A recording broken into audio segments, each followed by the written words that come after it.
আল্লাহ পাক রব্বুল আলামিন বলতেছেন ওয়াতলু আলাইহিম নাবা বুনাই আদম বিল হক إذ قربا قربانا فتقبل من أحدهما ولم يتقبل من الآخر قال لأقتلنك قال إنما يتقبل الله من المتقين আল্লাহ সুবহানাহু ওয়া তাআলা আমাদের নবীকে সম্বোধন করে বলতেছেন ওয়াতলু আলাইহিম নাবা বুনাই আদম বিল হক তুমি বলে দাও আদম আলাইহিস সালাতু ওয়াস সালামের সন্তান হাবিল এবং কাবিলের বিষয়ে তুমি মক্কাবাসীকে জানিয়ে দাও, শোনাই দাও।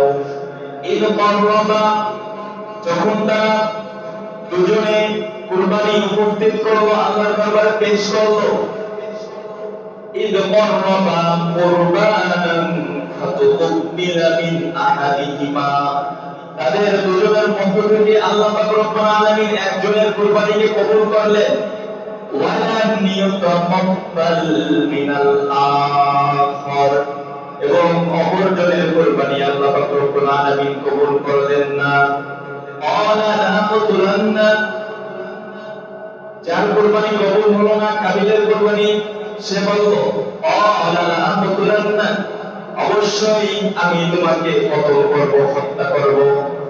ক্বালা ইন্নামা ইয়াতাকাব্বালুল্লাহু মিনাল মুত্তাকিন, এবং অপরজন হাবিল বলল ইন্নামা ইয়াতাকাব্বালুল্লাহু মিনাল মুত্তাকিন, আল্লাহ তাআলা তো ওই ব্যক্তির কুরবানি কবুল করে যে ব্যক্তি একমাত্র খালেস আল্লাহর জন্য কুরবানি করে, তার কুরবানি আল্লাহ কবুল করে থাকে।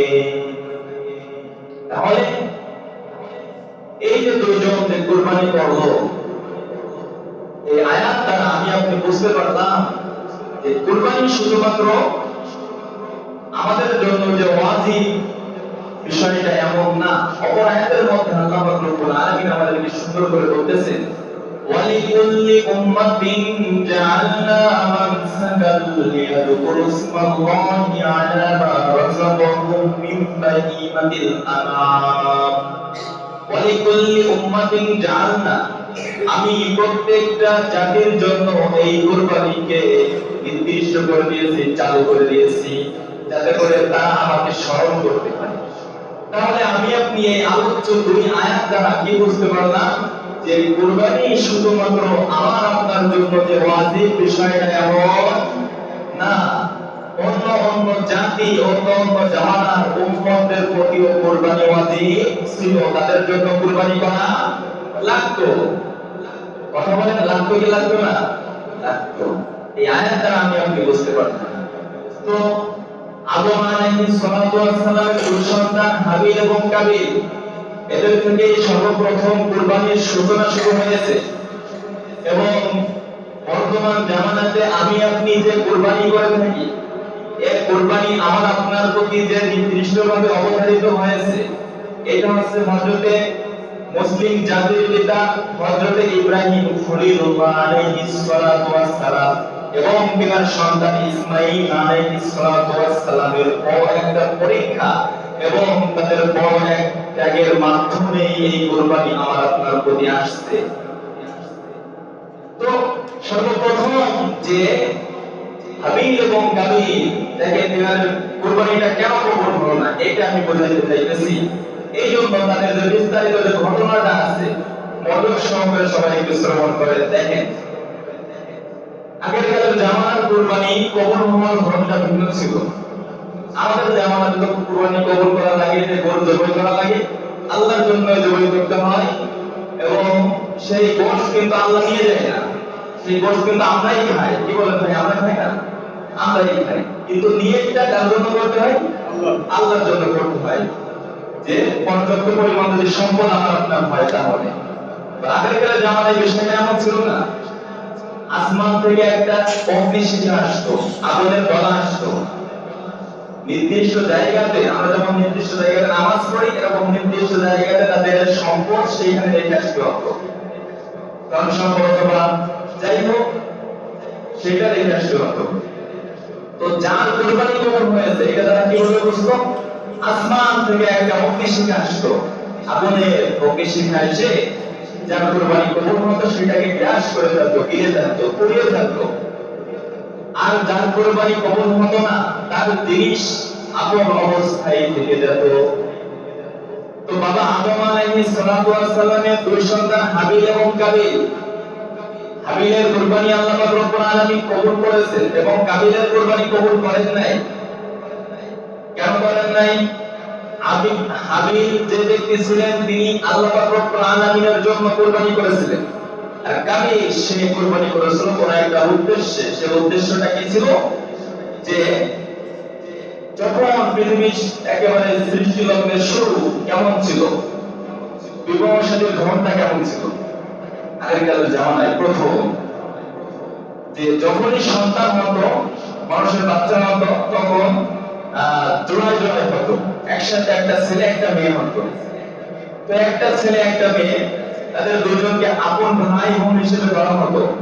তারা দুজন বিবাহ করতে পারবে না এবং পরের জন্মে, পরের বার যারা জন্ম নেবে, যে সন্তান হবে, যে জোড়া হবে, তাদের সাথে এই জোড়া বিবাহ দেওয়া হবে। এই নিয়ম আল্লাহ পাক রব্বুল আলামিন তৎকালীন জামানার জন্য করে দিয়েছিলেন।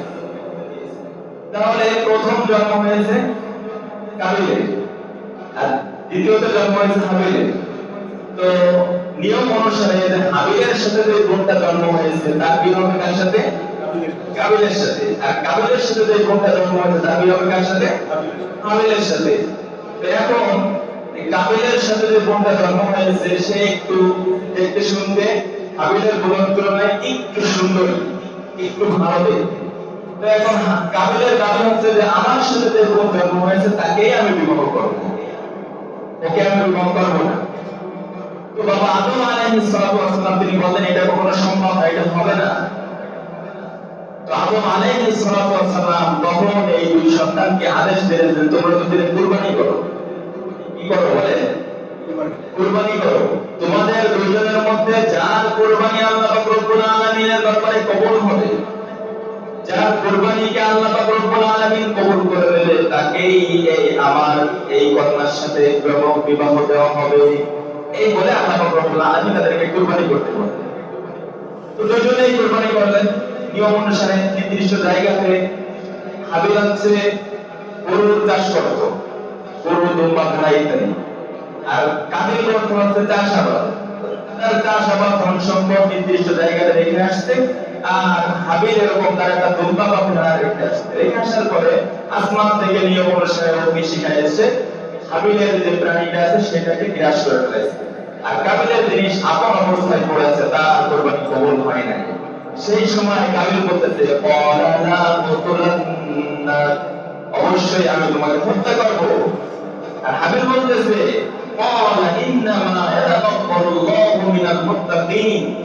আল্লাহ পাক রব্বুল আলামিন তার কুরবানি কবুল করে যে একমাত্র আল্লাহর জন্য কুরবানি করে। তাহলে এই ঘটনার দ্বারা আমি আপনি কি বুঝতে পারলাম? হ্যাঁ, কুরবানি করতে হবে কার জন্য? জোরে বলেন, কার জন্য ভাই? আল্লাহর জন্য কুরবানি করতে হবে। যদি আমি আপনি আল্লাহর জন্য কুরবানি না করি তাহলে আমার আপনার কুরবানি আল্লাহর কাছে কবুল হবে না। এই জন্য আমি আপনি যদি আল্লাহর জন্য কুরবানি না করি তাহলে আমার আপনার কুরবানিও হবে না। মাসআলার মধ্যে আসছে শুধুমাত্র আমার আপনার যে গোশত খাওয়া এটাই হবে। এই জন্য ভাই আমি আপনি যারা কুরবানি করব, যাদের সম্পদ হয়েছে, যারা আমি আপনি নেশাব পরিমাণ মালের মালিক হয়েছি, এখন থেকেই আমরা নিয়ত আল্লাহর জন্য করে নিই যে ইনশাআল্লাহ কুরবানি তো দেবই, আল্লাহর জন্যই দেব। পারবো তো ভাই ইনশাআল্লাহ? আল্লাহ পাক রব্বুল আলামিন আমাদের সকলকে যাদের উপরে কুরবানি ওয়াজিব হয়েছে এবং যাদের উপরে ওয়াজিব হয় নাই কিন্তু সমর্থ আছে দেওয়ার মতো, চেষ্টা করলে পারবে, তারাও তাদেরকেও আল্লাহ পাক রব্বুল আলামিন কুরবানি দেওয়ার মতো তৌফিক দান করুন। সকলে বলি আমিন। তাহলে আমি আপনি এই বর্তমান সময়ে যে কুরবানি আমার আপনার প্রতি আসছে, এই কুরবানিটা আসলে কোন জায়গা থেকে? হযরতে ইব্রাহিম খলিলুল্লাহ আলাইহিস সালাতু ওয়াস সালাম এবং তিনার সন্তান ইসমাঈল আলাইহিস সালাতু ওয়াস সালামের পরীক্ষা এবং তাদের আত্মত্যাগের মাধ্যমে আমাদের পরে এই কুরবানিটা ওয়াজিব হয়েছে। দেখেন হযরত ইব্রাহিম আলাইহিস সালাতু ওয়াস সালাম এর সন্তান হয় না, তিনি আল্লাহ পাক রব্বুল আলামিনের কাছে দোয়া করতেছেন, রব্বি হাবলি মিনাস সালিহিন, রব্বি হাবলি মিনাস সালিহিন, ফাবাশশারনাহু বিগুলামিন হালিম, ফালাম্মা বালাগা মা'হু السعي قال يا بني إني أرى في المنام أني أذبحك فانظر ماذا ترى رب هب لي من الصالحين। হযরত ইব্রাহিম খলিলুল্লাহ আলাইহিস সালাতু ওয়াস সালাম তিনি আল্লাহ পাক রব্বুল আলামিনের কাছে দোয়া করতেছেন, রব্বি হাব লি মিনাস সালিহিন, ও আমার প্রতিপালক হে আমার রব, হাবলি মিনাস সালিহিন, আমাকে একটা নেককার পুত্র সন্তান দান করেন। ফাবাশশারনাহু বিগুলামিন হালিম, আল্লাহ পাক রব্বুল আলামিন ইব্রাহিম আলাইহিস সালাতু ওয়াস সালামকে একটা ধৈর্যশীল নেককার পুত্র সন্তানের সুসংবাদ দান করলেন। সুবহানাল্লাহ। ফালাম্মা বালাগা মা'হু السعي, অতঃপর এই পুত্র সন্তানটা যখন ইব্রাহিম আলাইহিস সালাতু ওয়াস সালামের সাথে চলাফেরা করার মতন বয়সে পৌঁছালো, ক্বালা ইন্নী আরা ফিল মানামি আন্নী আযবাহু, আন্নী আযবাহু, ক্বালা ইয়া বুনাইয়া, ইব্রাহিম খলিলুল্লাহ আলাইহিস সালাতু ওয়াস সালাম তিনার সন্তানকে ডাক দিয়ে বলতেছেন, ইয়া বুনাইয়া, হে আমার প্রিয় বৎস, ইন্নী আরা ফিল মানাম, আমি স্বপ্নে দেখতেছি, আন্নী আযবাহু, আমি তোমাকে আল্লাহর রাস্তায় কুরবানি করতেছি, জবাই করতেছি। ফানদুর মাযা তারা, হে আমার প্রিয় সন্তান, এ বিষয়ে তোমার মতামত কি, আমাকে একটু জানাও। ইব্রাহিম আলাইহিস সালাতু ওয়াস সালাম স্বপ্নে দেখতেছে আল্লাহ পাক রব্বুল আলামিন ইব্রাহিম আলাইহিস সালাতু ওয়াস সালামকে পরীক্ষা করতেছে। ইব্রাহিম আলাইহিস সালাতু ওয়াস সালামের কোনো সন্তান হলো না, তিনি আল্লাহর কাছে দোয়া করতে করতে করতে করতে হাদিসের মধ্যে জানা যায় 80 বছর বয়সে তিনি আগে আল্লাহ পাক রব্বুল আলামিন একটা সন্তান দান করেছেন। তাহলে বৃদ্ধ বয়সে মানুষের যে সন্তানটা হয় তার প্রতি তুলনামূলক একটু বেশি মহব্বত ভালোবাসা তৈরি হয়। কথা বলেন ঠিক ঠিক, বেশি মহব্বত তৈরি হয়। সন্তান হয় না, ছেলে সন্তান নাই, সন্তান নাই, তো করতে করতে 80 বছর বয়সে যে আল্লাহ পাক রব্বুল আলামিন একটা সন্তান দান করেছেন, তার মধ্যে একটু ভালোবাসা হলে এই সব কি বলেন তাই হবে না?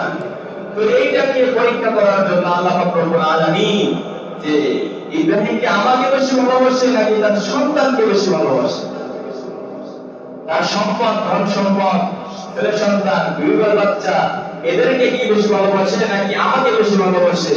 ইব্রাহিম আলাইহিস সালাতু ওয়াস সালাম অনেক সম্পদের মালিক ছিলেন। তো এইটাকে পরীক্ষা করার জন্য আল্লাহ পাক রব্বুল আলামিন সামনে দেখাইতেছেন যে ইব্রাহিম, তুমি তোমার প্রিয় বস্তুকে আমার রাস্তায় কুরবানি করো। কোন বস্তুকে বলে? প্রিয় বস্তুকে আমার রাস্তায় কুরবানি করো। সেই সময় ইব্রাহিম আলাইহিস সালাতু ওয়াস সালাম সর্বপ্রথম স্বপ্ন দেখার সাথে পরের দিনে অনেক অনেক টাকা, অনেক ধন সম্পদ আল্লাহর রাস্তায় দান সদকা করে দিয়েছে। দ্বিতীয় দিন আবার ইব্রাহিম আলাইহিস সালাতু ওয়াস সালাম স্বপ্ন দেখতেছেন যে ইব্রাহিম, তুমি তোমার প্রিয় বস্তুকে আমার রাস্তায় কুরবানি করো। ইব্রাহিম আলাইহিস সালাতু ওয়াস সালাম দ্বিতীয় দিন 100 উট আল্লাহর রাস্তায় কুরবানি করে দিয়েছেন। তৃতীয় দিন আবার স্বপ্ন দেখতেছে যে ইব্রাহিম, তুমি তোমার প্রিয় বস্তুকে আমার রাস্তায় কুরবানি করো। এখন ইব্রাহিম আলাইহিস সালাতু ওয়াস সালাম অনেক চিন্তায় পড়ে গেছেন যে আমার প্রিয় বস্তুকে কুরবানি করতে বলতেছেন, বারবার আমার প্রিয় বস্তুকে কুরবানি করতে বলতেছেন আল্লাহ। তাহলে আমার দুনিয়ার মধ্যে সবথেকে প্রিয় বস্তুটা কি, প্রিয় জিনিসটা কি, যার প্রতি আমার বেশি ভালোবাসা, বেশি মহব্বত? হযরত ইব্রাহিম খলিলুল্লাহ আলাইহিস সালাতু ওয়াস সালাম তিনি চিন্তা ভাবনা করে দেখলেন দুনিয়ার মধ্যে সবথেকে প্রিয় বস্তু, সবথেকে ভালোবাসার জিনিস বর্তমান আমার ইসমাঈল। তার মানে ইসমাঈলকে আল্লাহ রাব্বুল আলামিন কি করতে বলতেছেন, মানে কুরবানি করতে বলতেছেন। ওই সময় ইসমাঈল আলাইহিস সালাতু ওয়াস সালামকে লক্ষ্য করে ইব্রাহিম আলাইহিস সালাতু ওয়াস সালাম বলতেছেন, ইয়া বুনাইয়া, হে আমার প্রিয় বৎস, ইন্নী আরা ফিল মানামি, আমি স্বপ্নযোগে দেখেছি, আন্নী আতবাহুকা, আমি তোমাকে জবাই করতেছি, আল্লাহর রাস্তায় কুরবানি করতেছি। আনজুর মাযা তারা, এই বিষয়ে তোমার মতামত কি, আমাকে একটু জানাও।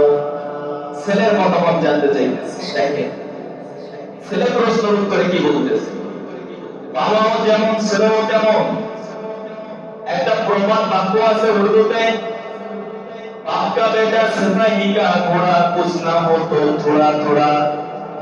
বাপের বেটা এবং সিপাহীদের ঘোড়াটা আছে, তাদের ভিতরে একটা সাদৃশ্য থেকেই যায়। তো বাপ যেমন বেটাও তেমন, বাংলাতে আমরা বলি, তাই না? তো দেখেন বাপ বলতেছে যে সন্তান, আমি আল্লাহর রাস্তায় দেখতেছি তোমাকে কুরবানি করতেছি, স্বপ্নে আমি দেখেছি, এখন তোমার এই বিষয়ে মতামত কি, আমাকে একটু জানাও। তো সন্তান বলতেছে, আলা ইয়া আবাতি ফাল মা তুমার, ইয়া আবাতি, হে আমার পিতা, ইফআল মা তুমার, আপনি সেটাই করেন যেটা আপনাকে আদেশ করা হয়েছে। সাতাজিদুনি ইনশাআল্লাহু মিনাস সাবিরিন। সাতাজিদুনি ইনশাআল্লাহু মিনাস সাবিরিন, অবশ্যই আপনি আমাকে ধৈর্যশীলদের মধ্যে পাবেন। তার মানে ছেলে রাজি হয়ে গেছে, বাপ প্রস্তাব দিয়েছে, ছেলে রাজি হয়ে গেছে। দেখেন আল্লাহর রাস্তায় নিজের আপন ছেলেকে জবাই করতে হবে, এরকম নিয়ম যদি আমার আপনার এখনো পর্যন্ত থাকতো, তাহলে আমি আপনি কয়জনে কোরবানি দিতে পারতাম বলেন দেরি ভাই? সেই নিয়মটা নাই তো। আল্লাহ পাক রব্বুল আলামিন নিয়মকে পরিবর্তন করে ফেলেছেন। দেখেন পরের আয়াতে আল্লাহ তাআলা কি বলতেছেন, ফালাম্মা আসলামা, অতঃপর তারা দুজন যখন রাজি হয়ে গেল, আত্মসমর্পণ করলো, ওয়াতাল্লাহু লিল জাবিন, এবং ইসমাঈল আলাইহিস সালাতু ওয়াস সালামকে কুরবানি করানোর জন্য, জবাই করার জন্য কাঁধ করে শোয়ায় ফেললো, কাঁধ করে শোয়ায় রাখলো। ফালাম্মা আসলামা ওয়াতাল্লাহু লিল জাবিন ওয়া নাদাইনাহু আইয়া ইব্রাহিম, ওয়া নাদাইনাহু, আল্লাহ পাক রব্বুল আলামিন বলতেছেন, আমি ইব্রাহিমকে ডাক দিয়ে বললাম, আইয়া ইব্রাহিম, হে ইব্রাহিম, কদ সাদ্দাকতা আর রুইয়া, তুমি তোমার স্বপ্নকে বাস্তবে পরিণত করেছো, তুমি তোমার স্বপ্নকে বাস্তবে পরিণত করেছো। আমি তো স্বপ্নে দেখাইছিলাম, সেই স্বপ্নকে তুমি বাস্তবে রূপান্তরিত করেছো। ইন্না কাযালিকা নাজজিল মুহসিনিন, আল্লাহ তাআলা বলতেছেন, অবশ্যই আমি সৎ কর্মশীলদেরকে এভাবেই প্রতিদান দিয়ে থাকি। ইন্না কাযালিকা নাজজিল মুহসিনিন ইন্না হাযা লাহুয়াল বালাউল মুবিন, ইন্না হাযা লাহুয়াল বালাউল মুবিন, অবশ্যই এটা প্রকাশ্যভাবে আল্লাহ পাক রব্বুল আলামিনের পক্ষ থেকে একটা পরীক্ষা ছিল। কথা বলেন ঠিক কি ঠিক না? আয়াতের মধ্যে আল্লাহ নিজেই বলতেছে, ইন্না হাযা লাহুয়াল বালাউল মুবিন, এইটা প্রকাশ্যভাবে আল্লাহ পাক রব্বুল আলামিনের পক্ষ থেকে একটা পরীক্ষা ছিল।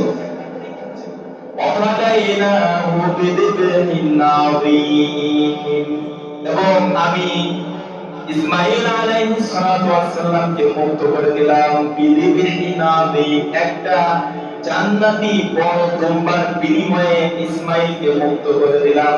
সুবহানাল্লাহ। তার মানে যে সময় কাজ করে আল্লাহ পাক ইব্রাহিম আলাইহিস সালাতু ওয়াস সালাম জবাই করার জন্য কাজ করে শোয়ালো, ছুরি জ্বালাইতেছে, লম্বা একটা ঘটনা আছে, সময় সংক্ষেপ তাই সংক্ষিপ্ত আকারে বলার চেষ্টা করতেছি। ইসমাঈল আলাইহিস সালাতু ওয়াস সালামকে জবাই করার জন্য যখন এরকম ছুরি জ্বালাইতেছে, কাজ করে ছুরি জ্বালাইতেছে, কিন্তু গলা কাটতেছে না, এমন অবস্থায় আল্লাহ পাক রব্বুল আলামিন ডাক দিয়ে বললেন, হে ইব্রাহিম, তুমি তোমার স্বপ্নকে বাস্তবে রূপান্তরিত করেছো। ওয়াদাইনাহু বিযিবহিন আযীম। আল্লাহ তাআলা বলতেছেন আয়াতের মধ্যে, আমি ইসমাঈলকে মুক্ত করে দিলাম বিযিবহিন আযীম, বড় একটা জান্নাতি দুম্বার বিনিময়ে ইসমাঈলকে মুক্ত করে দিলাম। তার মানে ওই জায়গাতে ইসমাঈলকে সরিয়ে দিয়ে জিবরাইল আলাইহিস সালাতু ওয়াস সালামের মাধ্যমে একটা জান্নাতি দুম্বাকে সরাই দিলেন, সেটা কুরবানি হয়ে গেল। জোরে বলেন আল্লাহু আকবার। এইখান থেকে এই যে ইসমাঈলকে সরিয়ে যে জান্নাতি দুম্বা আল্লাহ রাব্বুল আলামিন পাঠিয়ে জবাই করে দিলেন, সেইখান থেকেই আমাদের উপর কুরবানির যে নিয়ম নীতি, যে ঐতিহ্য যেটা আছে, এইখান থেকেই আমাদের উপর কুরবানি আসছে। বুঝতে পারলাম ভাই কুরবানির ইতিহাস? এইটাই আছে কুরবানির ইতিহাস।